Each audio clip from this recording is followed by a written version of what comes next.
Thank you for joining me today on the Homeowners Be Aware podcast. How many of you are happy with your insurance? Now, that goes for homeowners, auto, and rental. I often talk about how frustrating that industry is because of all the money it costs us to have it, and then when we make a claim, how difficult it often is to get paid. And when we do, how likely is it our rates will go up, or even worse, will get dropped by our insurance company? Well, my guest today is the former Deputy Insurance Commissioner for the state of Florida. Lisa Miller is an expert in disaster insurance and recovery, and today she will be sharing important information about why, despite our frustrations, insurance is something you do not want to get caught without. I'm George Siegel, and this is Homeowners Be Aware, the podcast that teaches you everything you need to know about being a homeowner. Lisa, thank you so much for joining me today. It's a pleasure to be here. Thanks for the offer, George. Now let's jump right into this. Before we talk about a lot of the things that I want to talk to you about, is there something you can tell me that can make us as homeowners, especially here in Florida, feel good about the insurance that we might have? How's that whole situation looking? That something positive? Well, remember that the time that you need insurance is not a good time in your life. You don't want to need your insurance company. It's actually better if you never call them. So it's just the opposite. You don't want to have to call your insurance company because something bad happened. So on that happy note, I hope a majority of your listeners have never had to call their insurance company, because that means something good did not happen. Yeah, unfortunately, a lot of the talk, especially here in Tampa, because you know better than anybody what a bullseye we are here, is a lot of my neighbors, people I know, have had their policy go way up, or it's been canceled, not right before a storm is coming, but it's been canceled in the beginning of hurricane season.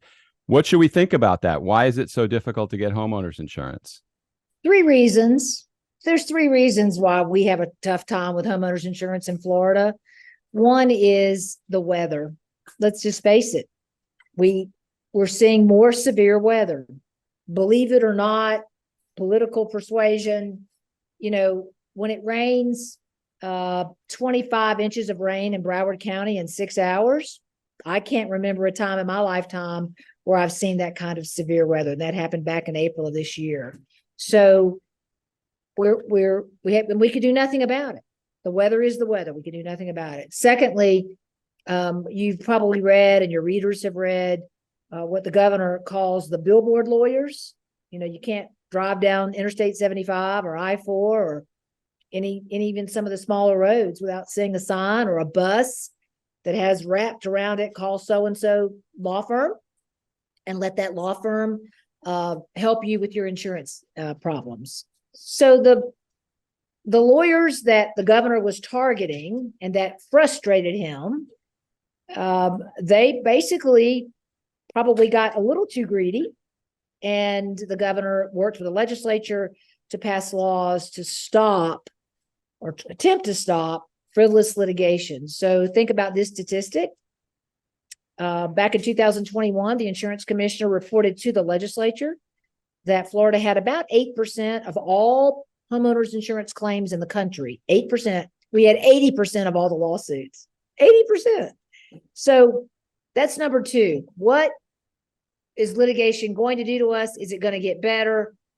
And I would submit to you that the way to get your insurance claim settled is not to call a lawyer.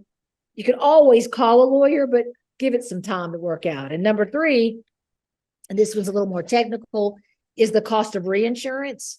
And reinsurance is insurance for insurance companies. And that cost has climbed the past 2 years. And reinsurance comes from companies all over the world.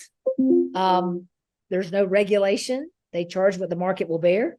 So about 35 to 40 cents of every dollar that we as Floridians pay in insurance premiums, we pay in reinsurance cost to the worldwide market. So let's say that your premium is $1,000 to XYZ homeowners companies.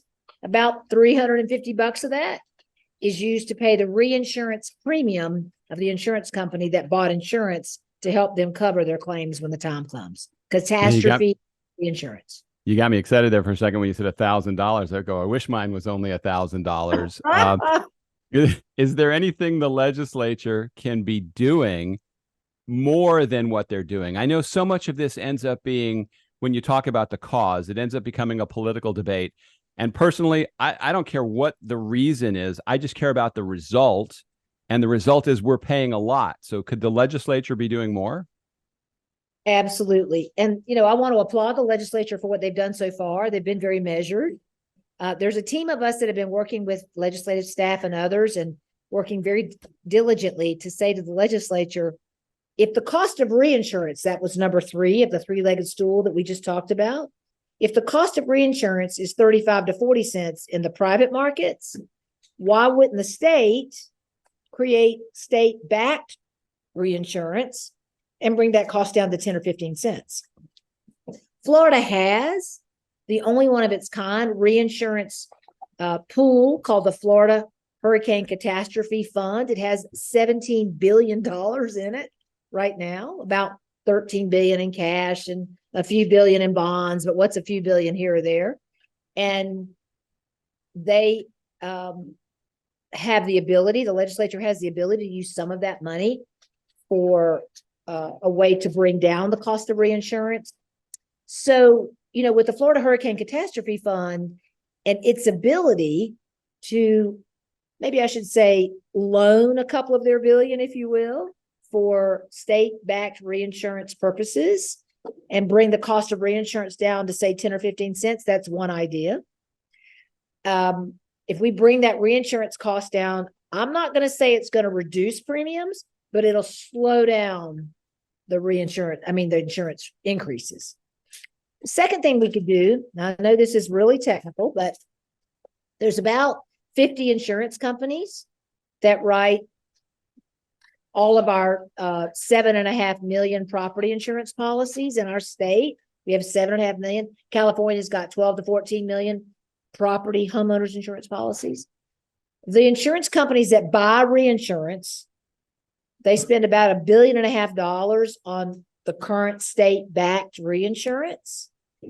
They could write another $1.5 billion for, say, a separate private state-backed fund, and that fund could provide cheaper reinsurance. So back to the 3-legged stool, the weather, can't do anything about, litigation we're working on, and the cost of reinsurance. If I could be queen for a day, I'd want the legislature to focus on that 3rd leg and how to bring those costs down, which will bring down the cost of what we pay as Floridians. Yeah, since that one's technical, I'll let you worry about that. The second one is the one that really bothers me. And when we were making my documentary film, The Last House Standing, we were up in Mexico Beach and Panama City. And just the people we interviewed, that there was a contractor that took us to meet people he was working with while he was ripping them off with the assignment of benefits and taking jobs and disappearing. He ended up in jail. The criminals, it really seem like they ruin it for everybody. How do we stop that kind of thing from happening? 3 ways. Number 1, if you're in a neighborhood and you see people canvassing neighborhoods, here's my motto, George. People come to your back door. People you don't know come to your front door. Don't answer your front door. Number 2, if you do and someone says, I'd love to take a look at your roof, I think you need a new roof, and you let them on your roof, what do you think they say when they come down from your roof? You need a new roof. Sure. So don't let anybody up on your roof unless it's your insurance company or a roofer that you hire of your choice. And number 3, don't sign anything. Jimmy Petronas, the CFO of our state, he's awesome. He said last week after Hurricane Idalia, press conference after press conference, don't sign anything. Call your agent, your insurance agent, call your lawyer, or call my office, but just don't sign anything. And it's so unfortunate, George. After the hurricanes, and I've worked the aftermath of every hurricane since Hurricane Andrew in 1992. And that experience has shown me the worst of humanity, because I go into neighborhoods and I'll walk neighborhoods and I'll say, as I see people, they're crying, they're in their front yard, their couch is on the street, they flooded, it's a mess. And I do this as a volunteer. And I'll say, I'm Florida's former deputy insurance commissioner. I just want to remind you, please don't, there's people canvassing your neighborhood. You see that truck down the street? Please, please don't sign anything. I'm not saying they're bad people, but the time to get engaged in a contract is not when you're putting your couch on the street and the hurricane just passed.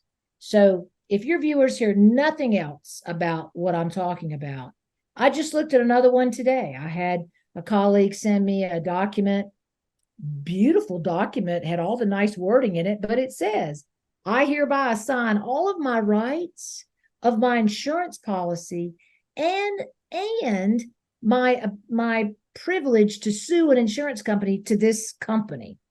Well, that's just wrong.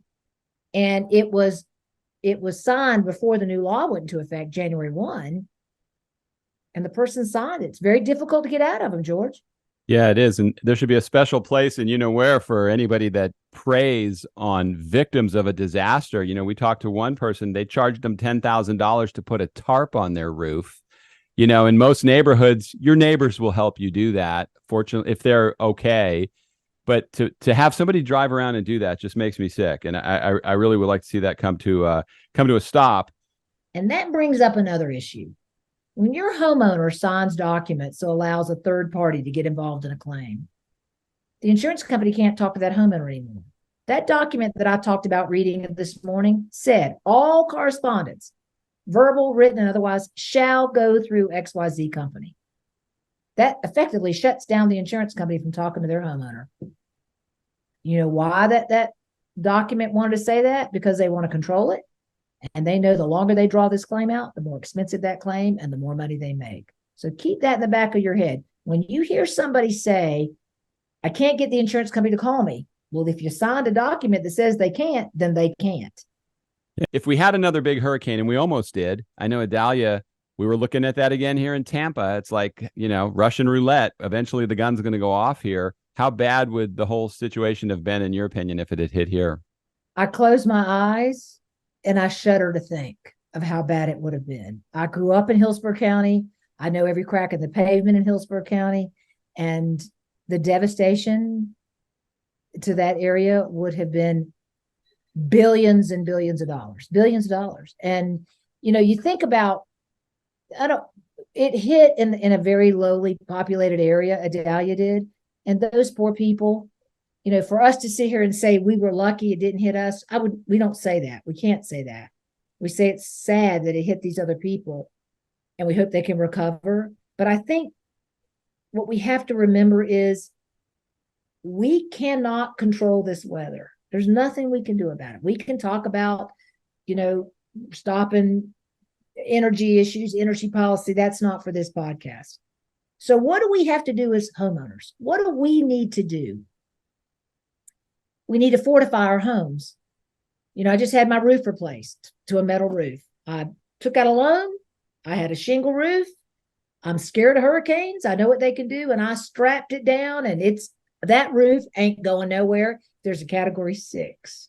We have to take personal responsibility for our homes and strengthen our homes.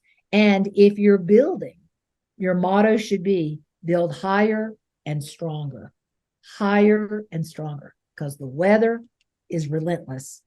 Look no further than Hurricane Lee. Look at that monster storm swirling out there right now, headed straight to Canada. God help. Yeah, that's definitely a scary storm. Now, I know a lot of people will say, there's nothing they could do. I talked to a woman today who just rolls the dice. She's lived in Florida, in Tampa her whole life, and she has an older home. And she knows if a big one hits, she's just going to have her house wiped out. And then you have to hope you had some kind of insurance coverage. But would you agree there's something everybody can do? There's something you could do. And even if the only thing you can do is have some type of insurance so you could start over. This has been a discussion quite loudly in the halls of the legislature. Our law now says that you have to buy insurance replacing the total replacement cost of your house, meaning if your house were to burn to the ground, the insurance companies, have to sell you replacement cost. There is a discussion out there among several who say that the insurance policy should meet the pocketbook of the consumer. So let's say that this consumer lives in a $250,000 home and it's paid for, because if you have a mortgage, you don't have a choice. And you only want to buy a $100,000 policy. You should be able to buy that. But right now, the insurance companies can't sell it by law. There's a way they can do it on an optional basis. But I mean, in general, if you own a $250,000 home and you only want to buy $100,000 just because that's all you can afford in premium, you should be able to buy it. That's my opinion. A lot of people don't agree with me. But to me, it's like walking into a fast food restaurant. I don't want pickles. I just don't like pickles.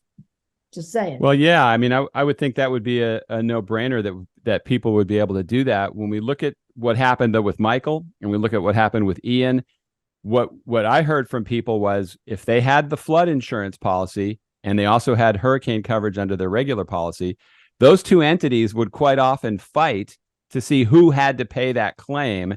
And then the homeowner is the one that gets screwed, waiting months for them to fight it out to see who's going to help them. I hear you loudly and clearly, George. It is a shame that the flood adjuster and the property insurance adjuster don't coordinate or cooperate, and they can. And here's how that happens.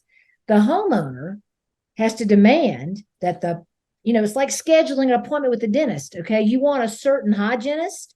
You make sure that you get the hygienist at the same time that your dentist is in the office. This is no different. You make sure that the flood adjuster and the property adjuster are there at the same time.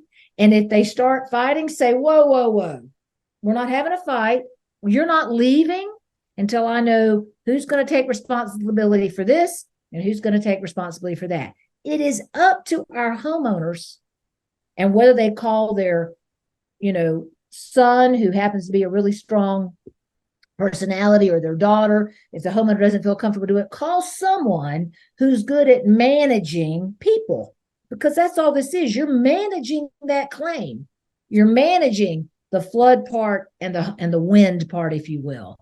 That's the only way to do it. If they show up separately, if the flood adjuster comes on Tuesday and the property homeowners insurance comes on Friday, they don't talk. That's crazy to me. So again, for your listeners and your viewers, if you have flood and wind, a hole in your roof and a line on your wall, you make sure those adjusters show up at the same time on your property and manage that discussion. One of the things that my neighbors talk about, I see it on Nextdoor all the time, is people get their insurance policy canceled by their insurance agent, and then there's panic. What can people do when that happens to them? First thing they need to do, they get the notice from their insurance company. It also goes to their insurance agent. They should call their insurance agent and ask them, what are my alternatives? And if the agent says, we're going to shop and we're going to try to find you something, they need to ask the agent, is there any way I can go back to the company and improve what they need me to improve so I can stay with the company that I'm with? The agent can ask that. I mean, if it says you have an 18-year-old roof or a 20-year-old roof, probably going to need to buy a new roof. But if it's something that doesn't seem clear, or maybe it's a mistake, get your agent to advocate for you. Remember, your agent, you're paying them a commission every year. Some people have been with their agent for 30 years. Can you imagine the commission they've been paid? And they work hard for it. So let them be your advocate and let them go back to the company you're with if there's a way to make it better. And if not, let them shop and find you something else. That's what an agent's job is. Now, is there a law in place that if you've suffered damage from a hurricane, they can't drop you until they've fixed the damage? There's that law in place. And that's why I think the insurance companies want to fix that damage as quickly as they can, because they want to insure a whole house. So yes, they cannot drop you while the damage is still ongoing. You're correct. Can they drop you if they look at the future forecast of a hurricane and see that 10 days from now, it looks like Tampa's going to get wiped out? Can insurance companies drop you on short notice like that? No, they can't. And remember, they have to give like 90 days, 120 days notice, depending on the time of the year. So a lot of people think that I just got this non-renewal cancellation notice in 5 days before the storm. Well, that notice went in the mail, 45 days ago. They don't move that fast. They don't immediately just crank out non-renewal notices. It just happens to be coincidental that it was 5 days before a storm. Now, what if your renewal date for your insurance policy is like in September or October? did they have to let you know way in advance so you don't get caught with those prime Yeah. hurricane months? Yeah, it's like 120 days notice they have to give you. So you may get a notice in June and they can't cancel you until October or November. You'll see the time frame on your notice. They have to give you notice. That gives you time to find something else. And the agents are good about this. They'll do what they can to get you placed somewhere else. But the best thing you can do not to get non-renewed is get a new roof. My roof was 12 years old. I bought a new roof. There's no such thing as a 30-year shingle. There's just no such thing. The roofing shingles don't last 30 years in 110-degree heat in the middle of August in Florida year after year after year. It's misleading to me. So, if you got a 12 or 15-year-old roof, replace it and find, I know it's expensive, but it's protecting you. That roof's going to stay on that house. It's a newer roof. They're going to strap that roof down.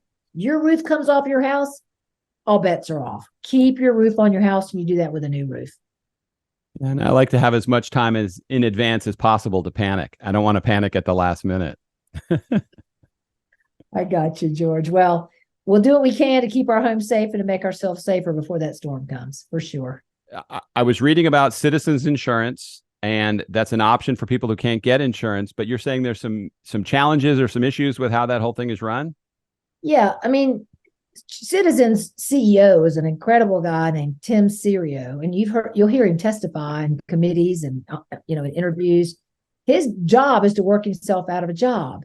This is the government's insurance company. We as Floridians pay for it. So about 1.5 million people are in Citizens, and the other 5 million of us have private companies. Well, Citizens rates are about 35 to 40 cents cheaper than what we pay in the private sector. So how is that fair? So what the legislature has said is if you get an offer of coverage, it's 20% more than what you're paying for Citizens, you got to come out. So if you're $1,000 premium in Citizens, you get a $1,200 offer, you're no longer eligible for Citizens, and Citizens is going to non-renew you, and you're going to go to the other company. The ultimate goal is to get Citizens rates high so that people will come out of Citizens, go to the private market. The private market will grow when that happens, and they'll start competing and rates can come down. It's a simple market mechanism. We got to start somewhere. So the rates need to go up in Citizens. And I know the viewers that have Citizens, I won't get a Christmas card from them when they hear me say that. Yeah, but what's scary, if Citizens went under, what I also read was that would then be paid for by everybody else, would have an insurance subsidy attached to their insurance. So we're going to end up paying for it if they can't pay for it. Absolutely. The Citizens is the government's insurance company. We as Floridians are the government. So if Citizens has a shortfall in cash, we're all going to pay for it. And immediately that assessment goes to the 1.5 million people sitting in Citizens. So they're already paying this premium. They'll pay on top of that to shore up the finances of the Citizens. Then if that's not enough, the rest of us as Floridians will end up paying for it. We've got to shrink the size of Citizens, as painful as it is. We have to. Well, now, what is the difference between the PACE program and the My Safe Florida Home program? So PACE is Property Assessed Clean Energy. It's a federal program. It's also allowed in our state of Florida statutes. I like the program. It allows you to make improvements to your home, particularly for wind or flood or other calamities that could happen to your house. And then you roll the cost of those improvements into your property tax. So you can do that for 30 years. It's been somewhat controversial, but I still think it's a good program. And so you're paying for all of those improvements. The My Safe Florida Home program is a program where you can get a state grant up to $10,000, and you have to have an inspection. And I highly recommend that your readers and listeners enroll for the inspection. It's free, and it'll give you a nice little 10 or 12 page document that says, we've inspected your home. And if you do these things to your roof and these things to your windows, you could save X amount of money on your insurance premium, and we'll give you $10,000 to help you get things going. Now that program's about to run out of money. And so at least get the free inspection, and then hopefully it'll get more money when session goes back in January, and we can keep hardening the home. So the PACE program, you pay for it all on your own. You just roll the cost of those improvements in your property tax, pay for it every time.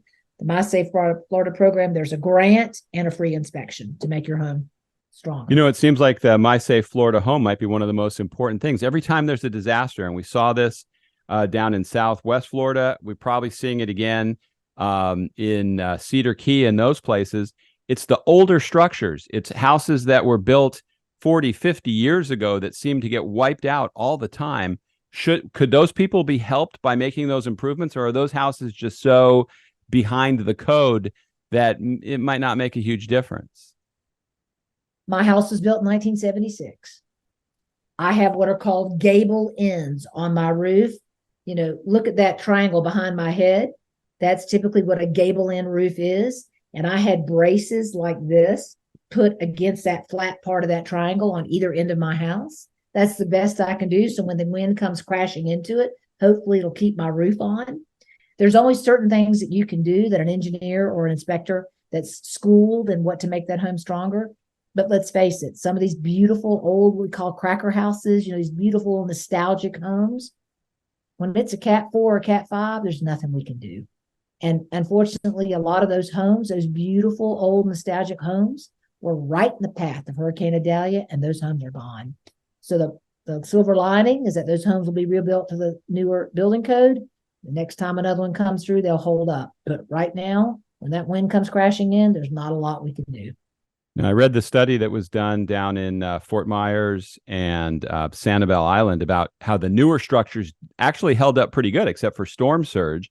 So construction-wise, those did really well. But when you get up to where you are, you're up near Tallahassee, correct? Where there's so many trees. And even where I live in Tampa, even the nice big new houses have huge oak trees over them. That's where I think a lot of damage comes in. Are we crazy keeping these trees around, or what's your thought about that? Well, call me a shameless tree hugger. And you'll hear from your insurance company. They can look at your home with all kinds of electronic means. Google Earth. I mean, it's no secret. You can look up any address and we can see the trees. So you'll often get a note from your insurance company that says, please trim these limbs. That's a tough call.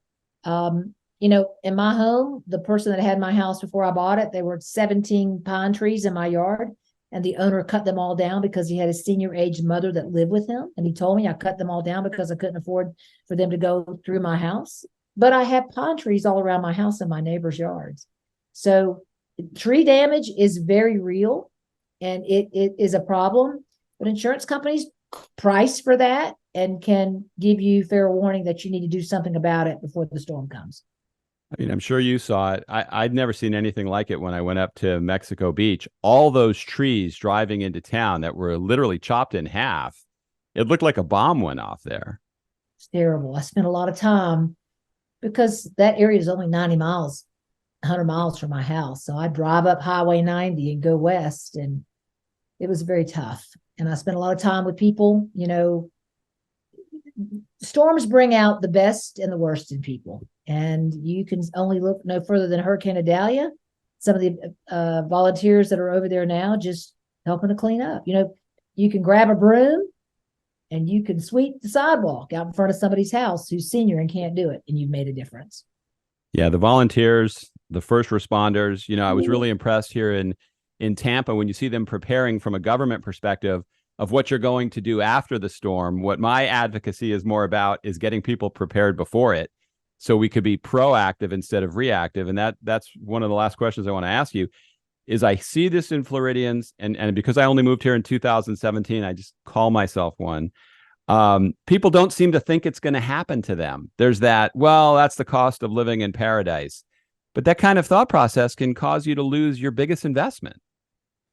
How do we change that, George? It'll never happen to me. I've lived here for 40 years. The big ones never hit. I'm going to be fine. I'll put a mattress over my head. You can change a lot of things, but you can't change that kind of behavior. And we've got to keep trying. Our emergency manager, Kevin Guthrie, who is the state of Florida's emergency manager, one of the most incredible Americans I've ever met, constantly saying when the storms are coming, if you hear the evacuation order, leave. Please leave. But invariably, people stay. They send in the search and rescue teams, and they find people that have died in the storm. So if you do nothing else on this show, tell them to heed the evacuation order, make their home stronger, and hang in there. We're hoping these rates will either level off or come down over the next 2 years. Yeah, Brock Long told us that they ask people to write their social security number on their arm if they're not going to evacuate. because he said people don't survive storm surge, that you really have to take that very seriously. The rush of that water was like a force I never want to have to ever face. Yeah, I mean, it's frightening when you see that coming. So what advice would you have for people? I mean, it's too late to fix your home now, but if to think about for the rest of this hurricane season and then to plan for next year, what should people be doing to make themselves safer? People know their homes. We need to take personal responsibility for your home. And I've got beautiful old sash windows, the nice wood ones that go up and down. And I need to put impact windows on my home because I think the wind is going to eventually get me. So we all know our homes. We know the vulnerability of our homes, old windows, old roofs. Our garage door is our biggest opening. Brace that garage door, put braces on it. When the storm comes, that's your biggest opening. That wind comes crashing through your garage. If you don't know your home, make it stronger, whatever that means. Get a free inspection from the My Safe Florida Home program that'll tell you that recipe, or talk to a contractor. What can I do with this house so that I have a prayer that'll withstand the wind? Take responsibility and do it. Yeah, another example that I always see, and I watched a video just to confirm it because I had never put sandbags down for anything. I don't know anything from sandbags. And people just stack them in front of their door, and there's actually a pattern that you're supposed to use to put them down. So they're not even helping themselves by how they lay those things out. And it's just frightening. Well, I got to tell you, whenever the sandbag filling stations are around, it'd be nice if there was like a little video loop that's sitting on a tripod like we see from the Department of Transportation, left lane changes. And it just started showing people what to do as they pick up the sandbags. Oh, let me watch that. It's just an idea, George. You'll make that happen. You've got a lot more influence than I do to see if you can't make that happen. Well, the best thing, as you say, is to have a plan, because as experienced as I am at doing what I do, when that storm is less than 24 hours away, your brain just doesn't work the same way. And that is not the time to make a plan. That's the time to implement a plan. My friends in Canada told me this morning they're going to wait until Friday to decide if they're going to evacuate. That's crazy. I can't change it. I just can pray for them. That's all I can do. Well, Lisa, thank you so much for coming on and joining me. And you're a wealth of information. I appreciate your time. And let's hope Tallahassee doesn't see another hurricane for a long time. I hope not. And let's say a prayer for our friends in those smaller counties that got hit hard.